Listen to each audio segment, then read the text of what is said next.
capítulo 6. Vamos lá? Vamos para o versículo 1. E aconteceu que, como os homens começaram a multiplicar-se sobre a face da terra, e lhes nasceram filhas, viram os filhos de Deus que as filhas dos homens eram formosas, e tomaram para si mulheres de todas as que escolheram. Então disse o Senhor: não contenderá o meu espírito para sempre com o homem, porque ele também é carne. Porém os seus dias serão 120 anos. Havia naqueles dias gigantes na terra, e também depois, quando os filhos de Deus entraram as filhas dos homens, e delas geraram filhos. Estes eram os valentes que houve na antiguidade, os homens de fama. E viu o Senhor que a maldade do homem se multiplicara sobre a terra, e que toda a imaginação dos pensamentos do seu coração era só má continuamente. Então arrependeu-se o Senhor de haver feito o homem sobre a terra, e pesou-lhes em seu coração. E disse o Senhor: destruirei o homem que criei de sobre a face da terra, desde o homem até o animal, até o réptil e até a ave dos céus, porque me arrependo de os haver feito. Noé, porém, achou graça aos olhos do Senhor. Estas são as gerações de Noé.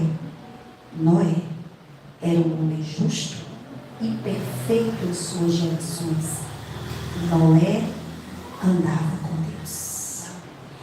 Pai, no nome do teu Filho Jesus, nós te louvamos por tudo aquilo que experimentamos neste lugar. Obrigado, Espírito Santo, pela sua presença.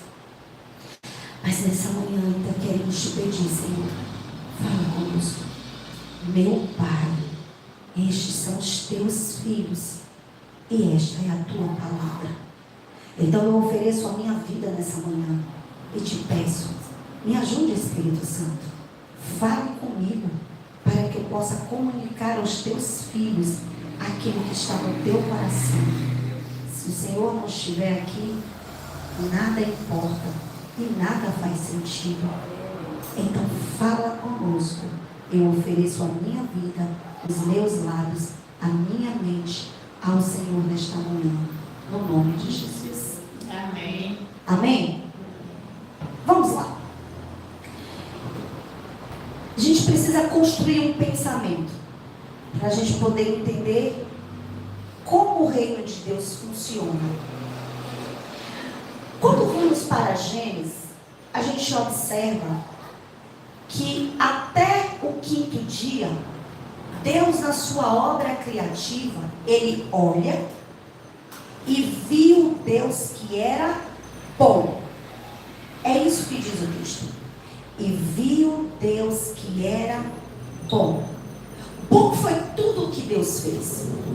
Só que quando chega no sexto dia, que Deus faz o homem, forma o homem, Deus olha para o homem e vê que era muito bom. O primeiro olhar de Deus para o homem era muito bom. Só que o homem cai. E o homem vai descendo, descendo, descendo. E vai caindo, e vai caindo. E quando nós chegamos no capítulo 6 de Gênesis, Deus volta a olhar para o homem. E quando Deus olha para o homem, a Bíblia diz que Deus tem peso no seu coração. Deus olha para o homem que Ele formou e Ele se entristece. Deus olha para o homem e vê a condição que o homem chegou e Deus fica triste. E por que será que Deus ficou triste? Vá para Gênesis 2, versículo 7. Gênesis 2, versículo 7. Vamos lá? Vamos ler juntos. Gênesis 2, versículo 7. Olha o que diz. Vamos lá, irmãos? E formou o Senhor Deus o homem do pó da terra, e soprou em suas narinas o o fôlego da vida. E o homem foi feito alma vivente. O homem de Gênesis 2 era o homem que tinha recebido o fôlego da vida. Deus sopra vida na matéria. E quando esse espírito que é soprado de dentro de Deus para a matéria, ele entra em contato com a matéria, o homem se transforma em uma alma vivente. Mas o homem estava no período da inocência. Ele só era uma alma vivente, que precisava ser nutrido da vida de Deus, alimentado pela vida de Deus, para poder ser cheio de Deus e transbordar de Deus, para poder representar a Deus. Quando você chega em Gênesis, no capítulo 6, pega aí, segura aí, ok? Gênesis 6, versículo 3. Olha como as coisas mudam. Vamos lá? Então disse o Senhor: não contenderá o meu espírito para sempre com o homem, porque ele também é. Os seus dias serão 120 anos. O homem era alma vivente. Deus olha para o homem e diz: tá tudo certo. Isso aí é muito bom. Só que quando o homem cai, quando o homem entra em contato com a serpente, porque entenda algo, você é fruto daquilo que você come. É só fazer exame de sangue que você vai descobrir. E se você não está comendo bem, o que acontece? Você vai fazer exame de sangue, o médico diz assim: tá faltando vitaminas. O médico olha e diz assim: fiz o exame de sangue e estou vendo que você não está sendo bem alimentado. Enquanto o homem se alimenta de Deus, ele tem a vida de Deus. Quando o homem se alimenta das trevas, a morte entra nele. E agora, o homem que era alma vivente, que tinha que ser nutrido de Deus, da vida de Deus, comer da árvore da vida, para ter vida transbordante, ele decide, ele escolhe comer da árvore do conhecimento do bem e do mal, e daí por diante é uma sucessão de quedas. E quando Deus olha em Gênesis capítulo 6, ele pesa o seu coração e ele diz: olha, eu não vou o tempo inteiro contender com vocês não, viu? Tem um momento que Deus cansa, que Deus diz: ó, subiu, encheu o copo, chega. E o que significa isso? Significa que Deus estava o tempo inteiro fazer com que o homem retornasse ao projeto original. E não é diferente hoje, porque Jesus disse que essa geração é a mesma geração dos tempos de Noé. O Espírito de Deus estava contendendo, o Espírito de Deus estava insistindo, o Espírito de Deus estava tentando a todo instante que a humanidade se voltasse para Ele, irmãos. Mas chega um ponto que Ele diz assim: não dá. Sabe por quê? Porque agora eles são carne. E o apóstolo Paulo disse que a carne para nada presta. Paulo disse que o pecado habitava na carne dele. Então onde é que mora o inimigo? Na nossa carne. Do que é que ele se alimenta? Da carne. Porque quando o Senhor decretou a sentença para a serpente, ele disse: você vai comer do pó da terra. E quem é o pó? Quem veio do pó? O homem. Quando mais carnais nós formos, mais alimentamos a serpente. É por isso que em Apocalipse, a serpente de Gênesis se transforma no dragão. Por quê? Porque deram carne para ele comer. Meu Deus.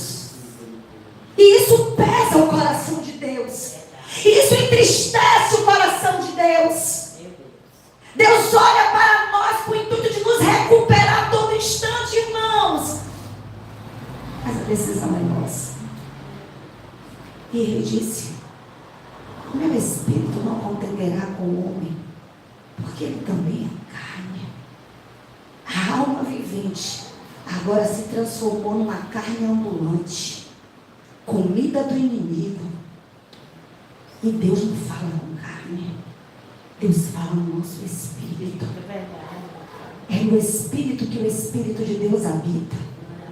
É no espírito que o Espírito de Deus se comunica. E se o homem for um homem carnal, ainda que ele esteja dentro de um templo, ainda que ele diga que faz parte de uma denominação, se ele for carnal, Deus não terá comunhão com ele. E qual é o problema disso tudo? O problema é todo nosso, irmãos. Porque o projeto, o propósito e o plano de Deus vai se cumprir. Ei, o texto diz que no meio de uma geração perversa, uma geração má, Deus encontrou em Noé um coração disposto a servi-lo. Não importa em quanta lama, em quanta sujeira você está cercado. O texto diz porém, ou seja, estava tudo imundo, estava tudo sujo, estava tudo corrompido, ninguém queria saber do Senhor, cada um fazia aquilo que estava no seu mau coração, mas tinha alguém que decidiu ser diferente, e você nessa manhã pode decidir ser diferente. A escolha é nossa, porque também quem vamos sofrer, somos nós quem vamos sofrer as consequências. Vou para Romanos 8, versículo 8. Aleluia. O tempo do ajuste é agora, irmãos. Você não sabe se você estará vivo amanhã. Verdade, Deus. E depois de irmos, só nos resta o juízo. Romanos 8 diz o que, irmãos? Portanto, os que estão na carne não podem agradar a Deus. olhe para o seu irmão e diga: meu irmão, para agradar a Deus, você tem que eliminar a carne. Porque os que estão na carne não podem agradar a Deus.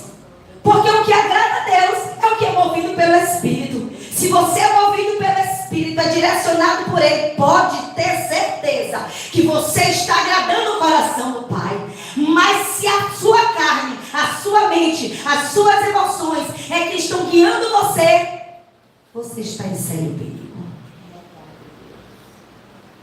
Volte para Gênesis 6, versículo 5.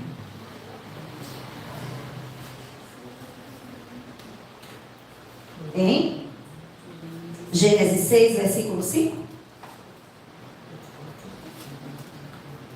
Gênesis 6, versículo 5. Vamos. E viu O Senhor que a maldade do homem se multiplicara sobre a terra, e que toda a imaginação dos pensamentos de seu coração era só má continuamente.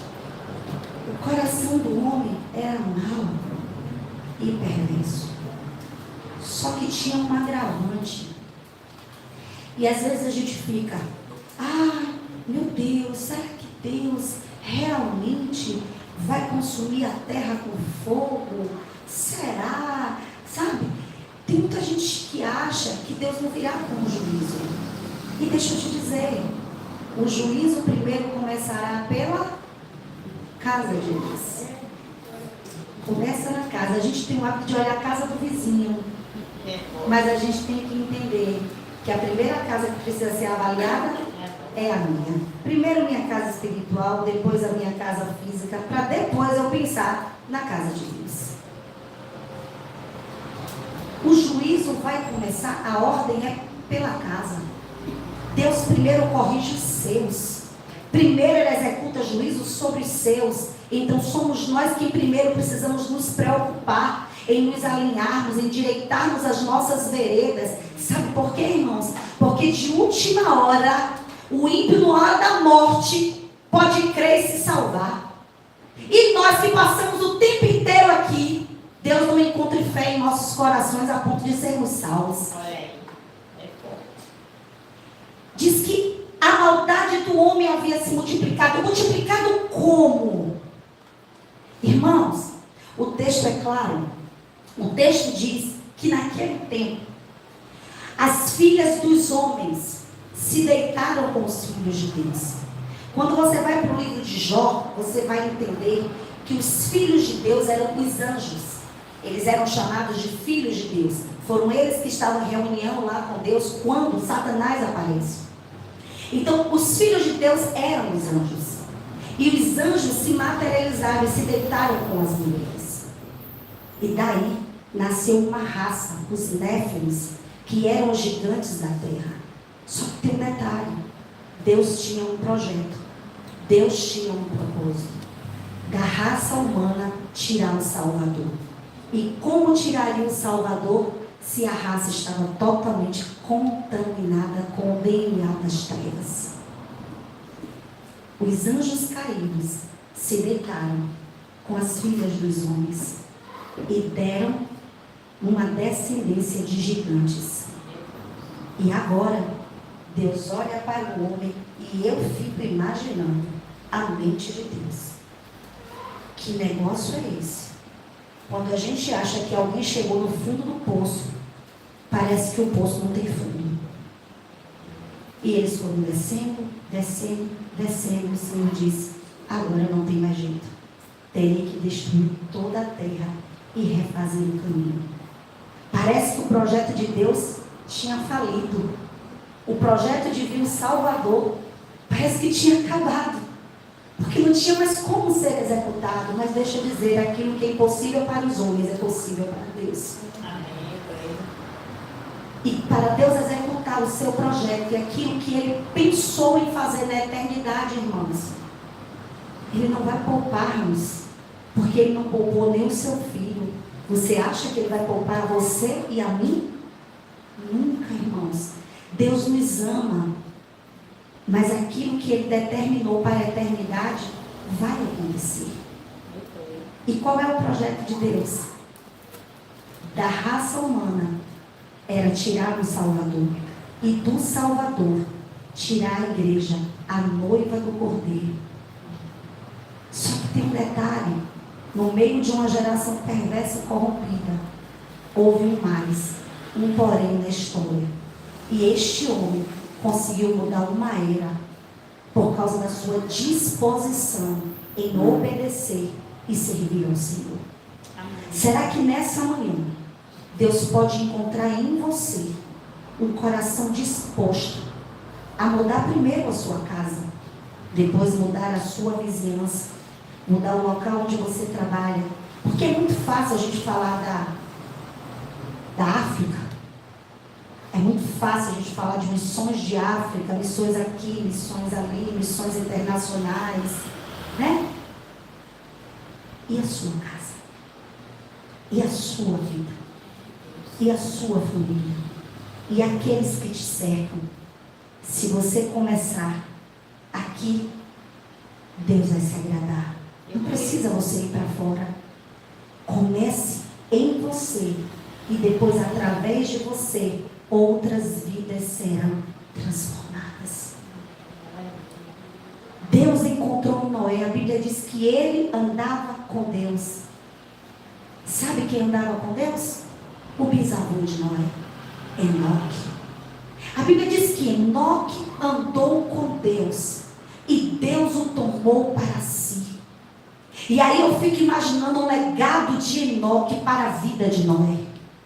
E aí eu fico imaginando como nós somos agentes de transformação na vida do outro. Ei, alguém está te olhando. Alguém está te observando. Verdade. Alguém está olhando você como um exemplo de santidade e de vida com Deus. Uma vida pode ser transformada só em olhar para você e ver como você se comporta diante do Senhor.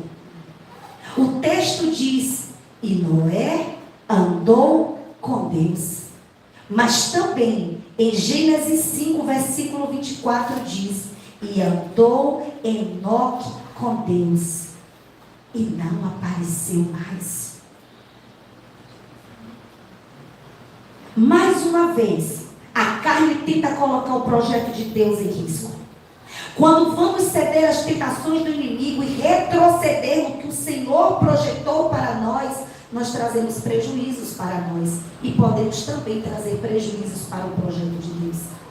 Irmãos, é sombra e figura. Deus encontrou em Noé a salvação para uma nova geração. Em Cristo fomos salvos.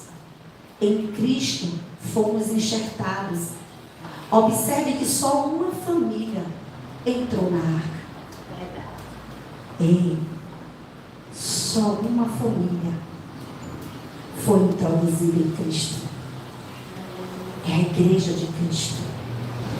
É tudo muito figurativo. Não entraram outras pessoas. Só a família de Noé entrou na arca. A arca tipifica Cristo como a nossa salvação, como aquele que nos livra tanto do mundo quanto do juízo do mundo, do juízo que virá sobre o mundo. Quando entramos em Cristo, nós estamos guardados do juízo.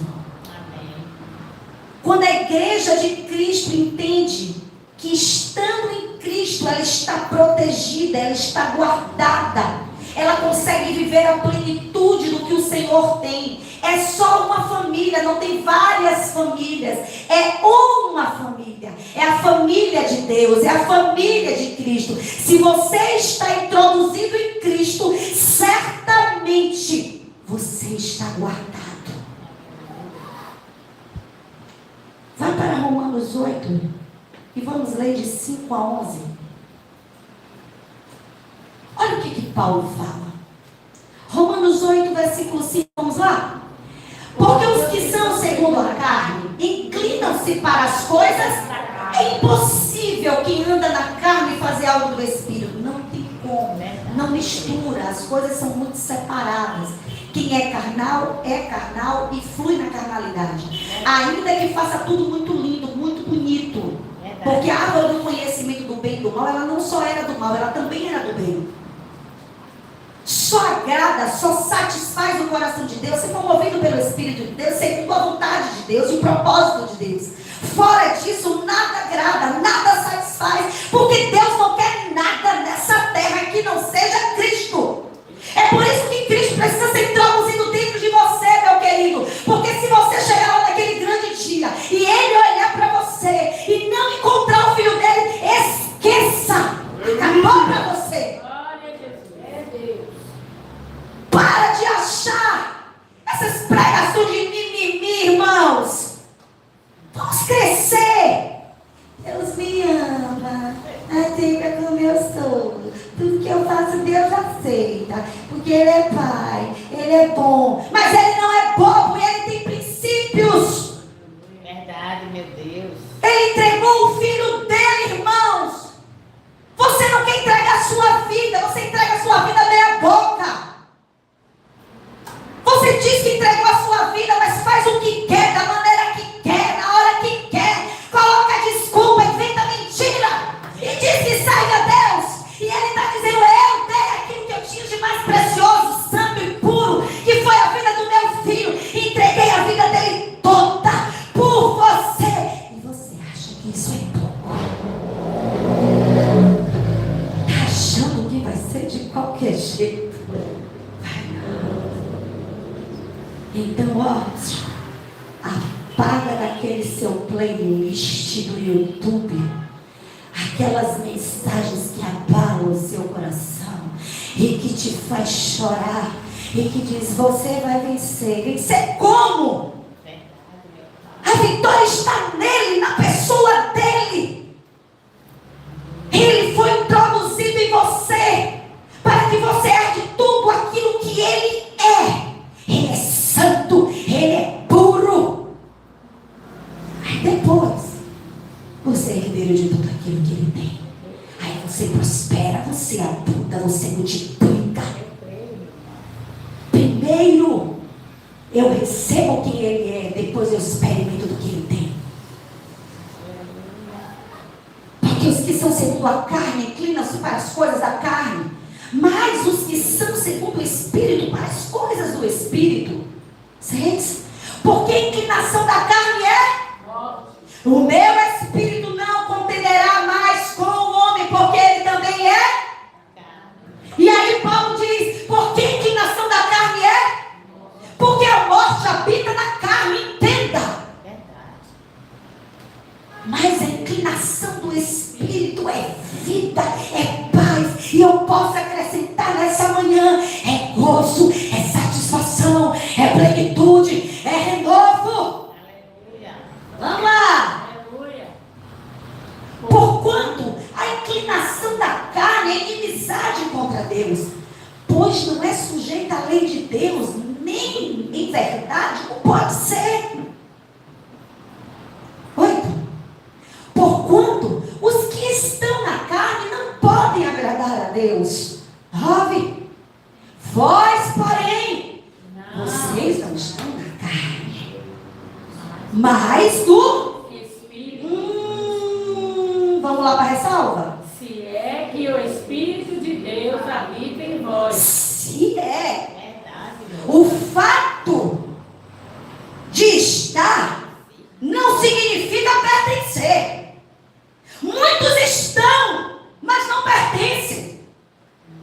Muitos participam, mas não pertencem. Não carregam a essência, porque não se movem por ele. Vamos lá.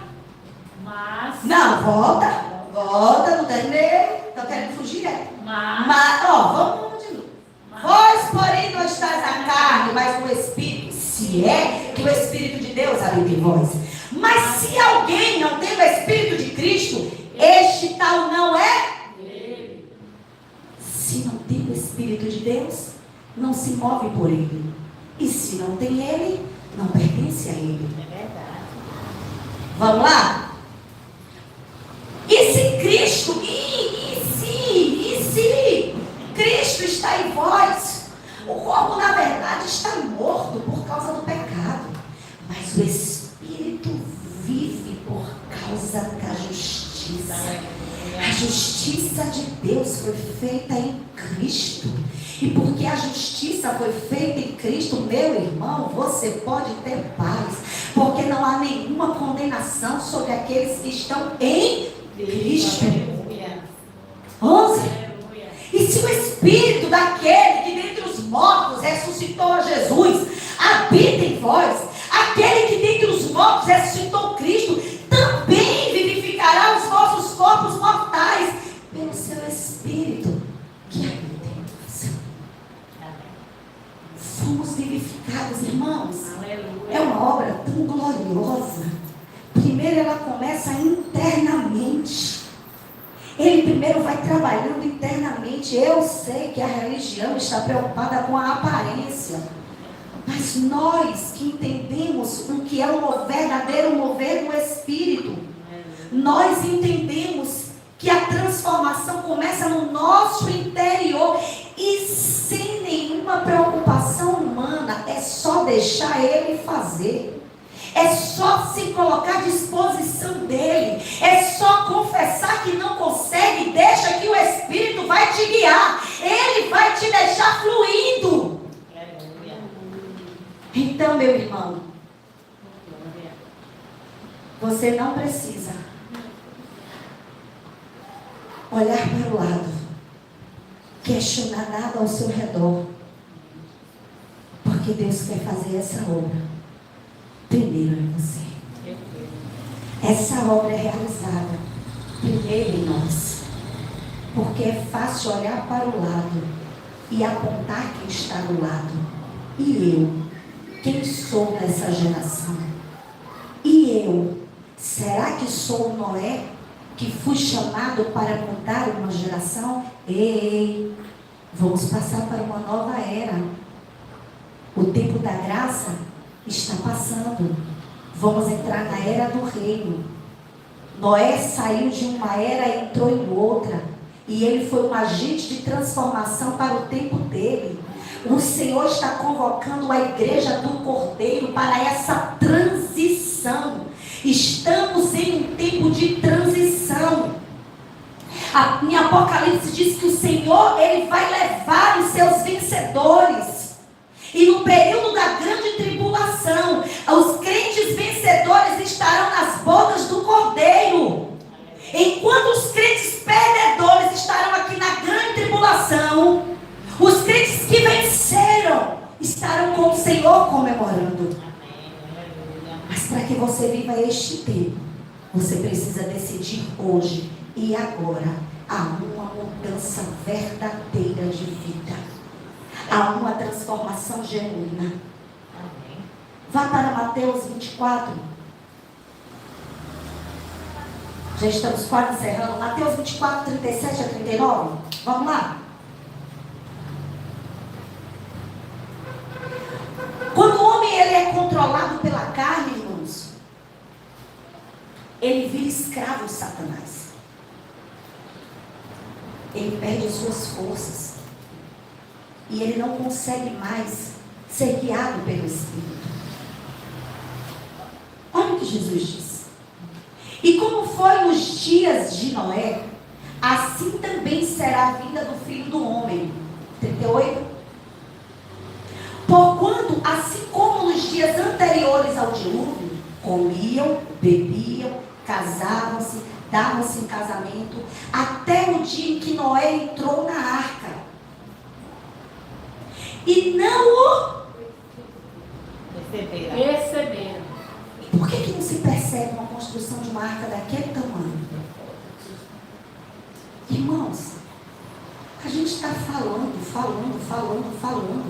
mas parece que as pessoas estão com um tampão nos ouvidos. Falta percepção. Verdade. Falta consciência. Só que a consciência é uma das faculdades do Espírito. Se o Espírito estiver morto, não tem consciência. Observe quando a gente diz assim, mas fulano não tem consciência das coisas.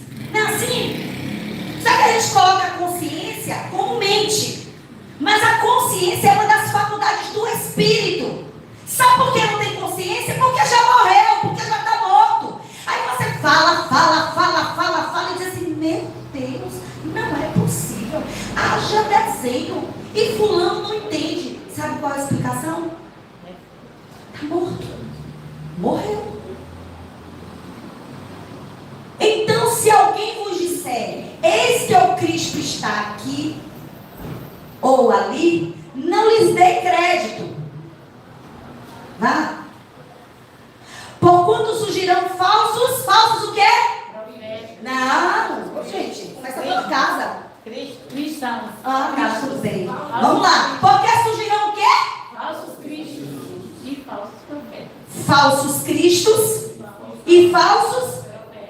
E farão tão grandes sinais e prodígios que, se possível forem, enganariam até os. Você já viu quanto profeta tem na internet? Aí você segue, né? Ei, fica tranquilo. Porque quando o anticristo chegar, ele vai fazer muito mais coisa. Então quem fica andando atrás de profecia, atrás de revelamento, revelação, atrás de sonho, visão, cuidado, você está em perigo. O que me norteia é a palavra, o que me guia é a palavra, e a palavra é Cristo. Verdade, Deus. Vamos? Eis que eu vos tenho predito. Bora, vamos? Portanto, se vos disserem, eis que ele está no deserto, não saias. Eis que ele está no interior da casa, não acrediteis. Ele virá como um ladrão, na hora que ninguém imagina. Alguém aqui fica esperando o ladrão chegar, sabe a hora que ele vai chegar? Não. Haverão 2 arrebatamentos. O primeiro, ele virá como ladrão. Ninguém vai perceber. Vai ser imperceptível. Ninguém vai estar esperando. Vai todo mundo continuar na sua vidinha, bem distraído, porque o que mais tem hoje é distração para crente. Fica tranquilo. E a distração começa na casa. É encontro disso, encontro daquilo, reunião disso, reunião daquilo, ensaio disso, ensaio daquilo. Eu nunca vi tanta coisa num lugar para distrair. Mas aí você diz, chama para oração, a igreja está vazia. Chama para o estudo bíblico, a igreja está vazia. E quando ele chegar e chamar, não vai ter quem atenda. Verdade, meu Deus. É forte, irmãos. Como nos dias de Noé, assim será a vinda do homem. Eu fico imaginando Noé e os seus filhos construindo a arca, e um passando e dizendo, está ficando maluco, está louco, perdeu a vida. Hoje, com um sol desse, domingo de manhã. Eu até ouvi isso hoje na saída do trabalho. Aí, colega, o sol é bom, né? Maravilhoso para ir adorar Jesus. E é sobre isso. É sobre distrações. É sobre sermos chamados de loucos, de malucos, de olharem para nós e dizerem, você está perdendo a sua vida. Que bom que você está perdendo a sua vida, meu querido. Porque ele disse que aquele que perder a sua vida por amor de mim, ganha-la. Meu Deus. Quando o homem é controlado pela sua carne, Satanás escraviza ele e o mantém afastado de Deus. E aí o homem fica infeliz. O homem fica infrutífero. E a tendência dele é morrer. Porque primeiro você começa a secar. Irmãos, a nossa fonte de vida está em Cristo. Quanto mais próximos de Cristo, mais vida em abundância eu tenho. Quanto mais próximos de Cristo eu prospero. Quanto mais próximos de Cristo eu vivo a plenitude do que Ele tem. Quanto mais distante dele, mais fraco. Quanto mais distante dele, mais seco. Quanto mais distante dele, menos eu ouço a sua voz. Quanto mais distante dele, meus irmãos, eu pego a visão daquilo que ele tem para a minha vida. Verdade. E qual é a consequência disso? Morte. Morte. Morte. Mas ele disse, o meu espírito não contenderá para sempre com o homem, porque ele também é carne. Noé foi justificado por Deus. Noé encontrou graça em Deus. Pare de olhar para o erro dos outros para justificar a sua falta de posicionamento. Noé desejou e por isso buscou, e porque o buscou, encontrou. O texto diz, e achou graça diante de Deus. Noé achou, Noé encontrou a graça. E você precisa nessa manhã encontrar a graça para receber o favor da graça. E o que é graça? Da forma mais rasa de entendimento, graça, se eu fizer um coral aqui, todo mundo vai saber dizer. Graça é o quê? Favor imerecido. Graça é o quê? Favor imerecido. Vá para Hebreus 4,16. Graça é um favor imerecido. Deixa eu dizer, graça é muito mais do que um favor. Graça é a vida de Deus introduzida dentro da minha vida. Graça é essa vida que me transmite poder e força para eu suportar as adversidades da vida. Porque quem tem graça suporta. Quem tem graça resiste. Quem tem graça não é vencido pelo adversário. 4,16, Hebreus 4,16. Cheguemos, pois, com confiança Ao trono da graça. Para. Graça tem trono? Não é um favor que eu não mereço? Não é assim? Não é isso que a gente ouve? Graça é um favor que eu não mereço. Mas Hebreus diz, cheguemos, pois, com confiança ao trono A graça é o próprio Deus que foi manifestado através de Cristo para a minha vida e para a sua vida. Cheguemos, pois, com confiança ao trono da graça, para que possamos alcançar misericórdia e achar graça, a fim de sermos ajudados no tempo oportuno. Quem tem graça tem ajuda de Deus. Quem tem graça tem socorro de Deus. Quem tem graça não desiste na primeira dificuldade. Quem tem graça não fica de mimimi, mas se levanta todos os dias, segundo a sua misericórdia, recorre ao trono da graça e diz: Deus, me ajuda, me dá mais graça, me dá mais força, me dá mais ânimo, para que eu possa vencer as dificuldades. É a graça que te ajuda, é a graça que te sustenta, é a graça que te renova. Então, meu irmão, faz como Noé, recorre à graça para encontrar a graça. Tito 2:11. Tito 2:11. Graça é o Senhor vindo para mim, Senhor. Graça é o Senhor me enchendo. Graça é a sua vida transbordando dentro de mim, meu Senhor, para que eu não viva segundo a minha carne. A única solução para a carne, meu querido, é a graça. Aleluia. Porque A graça salvadora de Deus se há manifestado a todos os homens.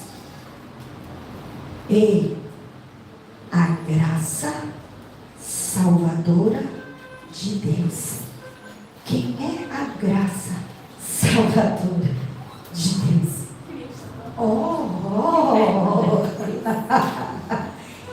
Ele é a própria graça. Ele é a própria manifestação da graça.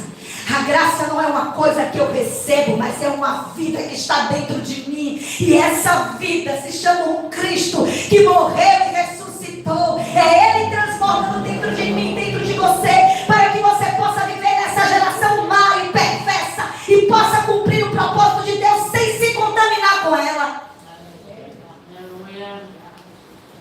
Ela há de ser manifestado a todos os homens. Efésios 2:8. Porque eu preciso provar, entendeu, irmãos? Porque ficou na cabeça de vocês que é um negócio, um dom, um favor que eu não mereço. E aí você fica lidando como se fosse uma coisa que você está recebendo.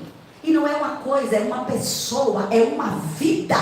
E nessa vida há força, e nessa vida há poder, e nessa vida há satisfação, e nessa vida há gozo. Sabe por que às vezes a gente fica com essa cara parecendo que chupou limão, irmão, o dia todo? É porque está faltando graça.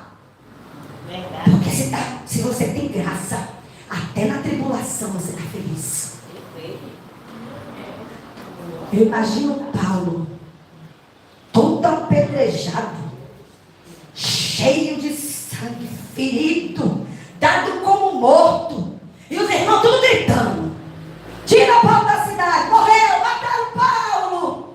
E ele se levantando, cheio de sangue, todo ferido, dizendo: ei, como é isso? Todo acabado.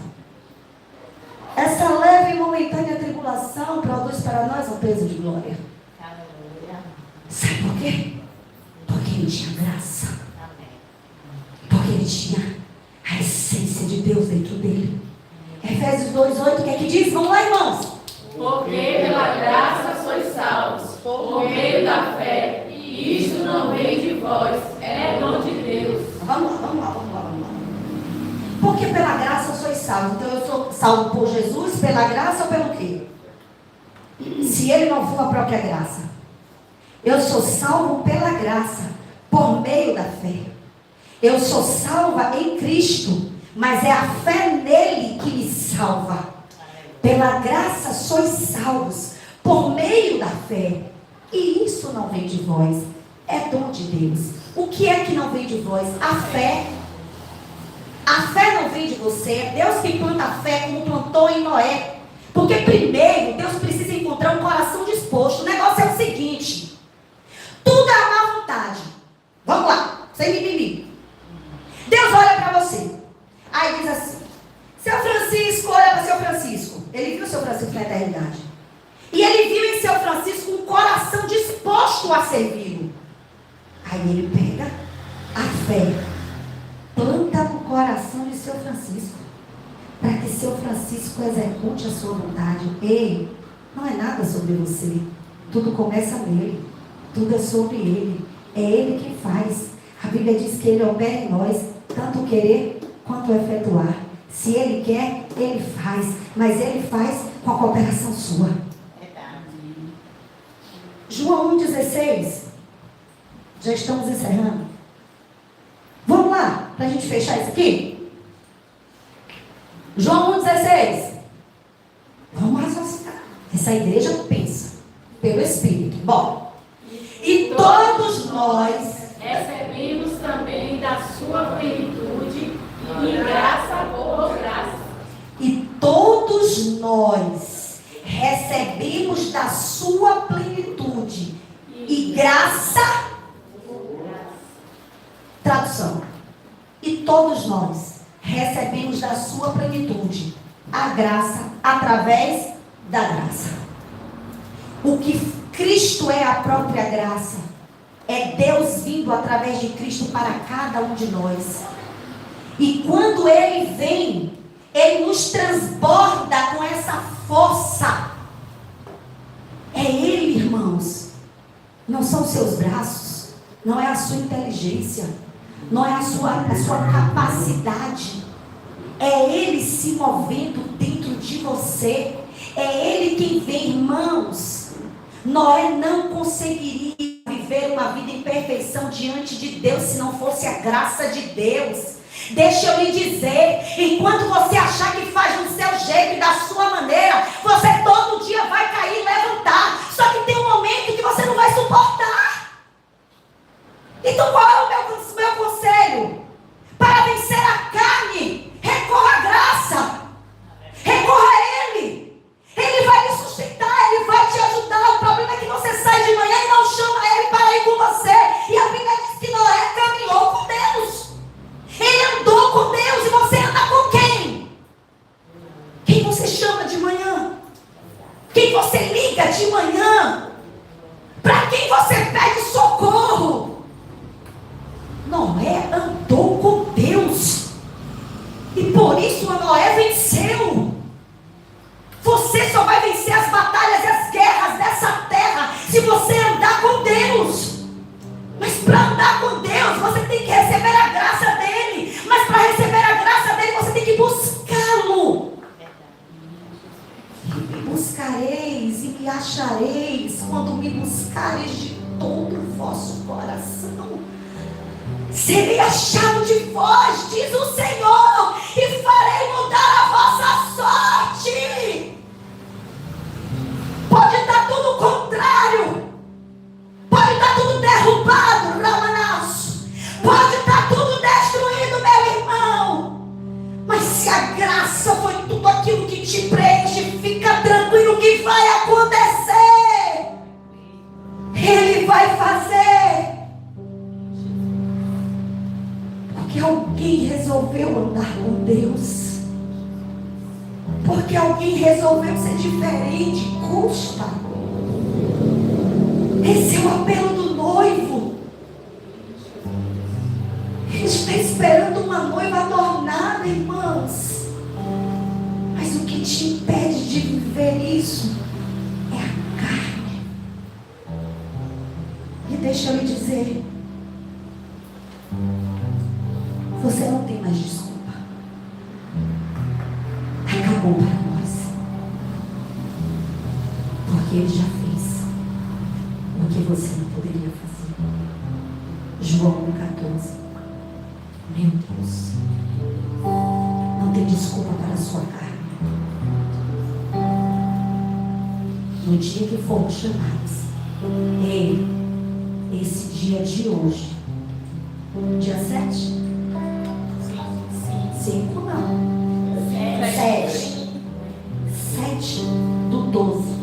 7/12/2025.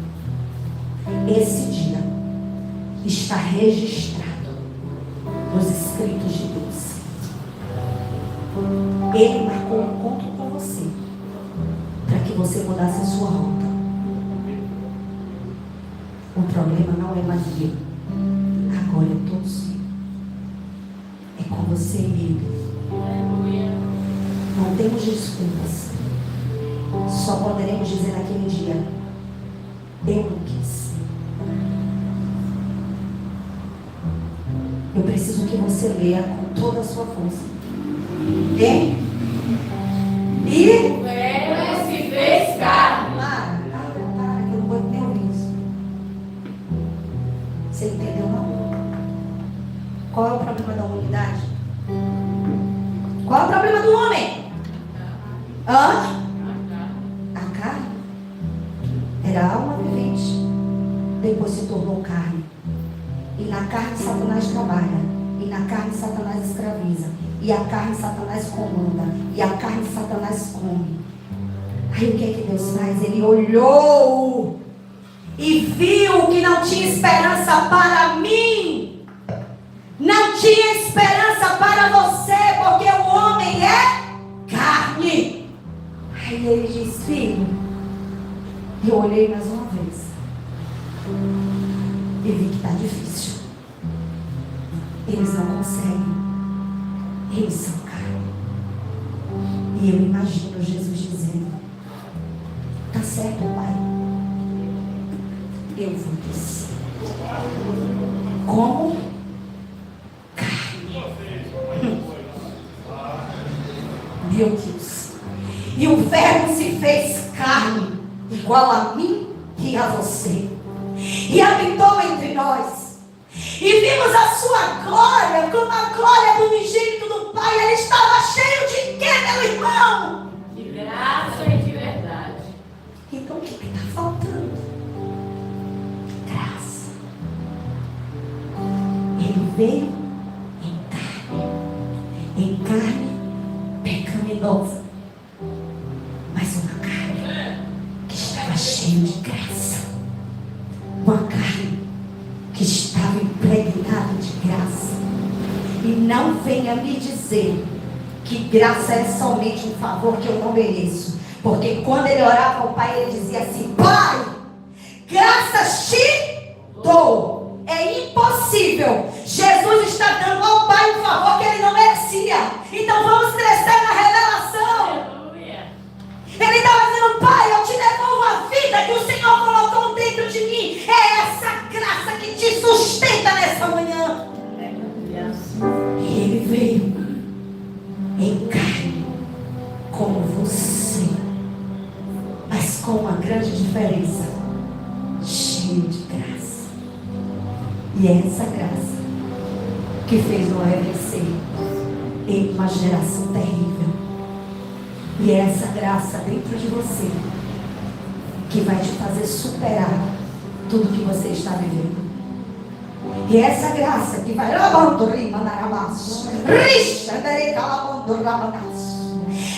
graça que vai te confortar quando você tiver dias de choro. E essa graça que vai te sustentar quando o desespero quiser bater na sua porta. Foi essa graça, Senhor, que sustentou seu filho para que ele não se contaminasse com essa terra. E nós te pedimos, Senhor, dá-nos graça. Nos transporta, Senhor, porque nós não queremos nos sujar, não queremos nos contaminar. Irmãos, precisa de graça para edificar a noiva.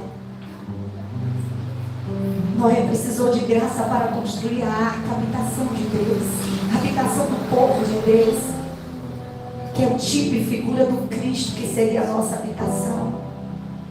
Hoje, a igreja precisa da graça para edificar o corpo de Cristo. O corpo de Cristo é a morada de Deus, é a habitação de Deus. Detalhe, naquela arca só tinha uma porta. Para a igreja só há um caminho e uma porta. Naquela arca só tinha uma janela por onde o sol batia. Na igreja só tem uma revelação por onde o sol da justiça passa. E essa revelação vem do Espírito de Deus. Uma porta e uma janela. Rica Mas ele só pode fazer tudo isso porque ele tinha graça. Ele tinha graça para ser apontado. Ele tinha graça para ser julgado e não desistir. Ele não teve vergonha de construir a arca. Nada o impediu de levantar a arca. E o que tem te impedido, irmão, para você edificar a noiva, para você levantar esse grande edifício? Primeiro, ele dispõe. Vou até ele, encontro a graça, recebo a graça, sou justificado por ela e por isso eu posso caminhar com ele para o pleno desfrute da sua vontade. Fique de pé nessa vida.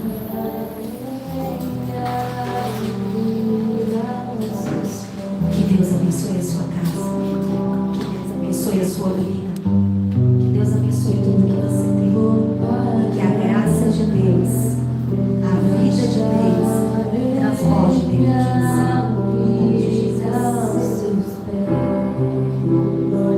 Louve o Senhor nessa manhã. Clame pela graça dele. Você ficará livre dos seus adversários.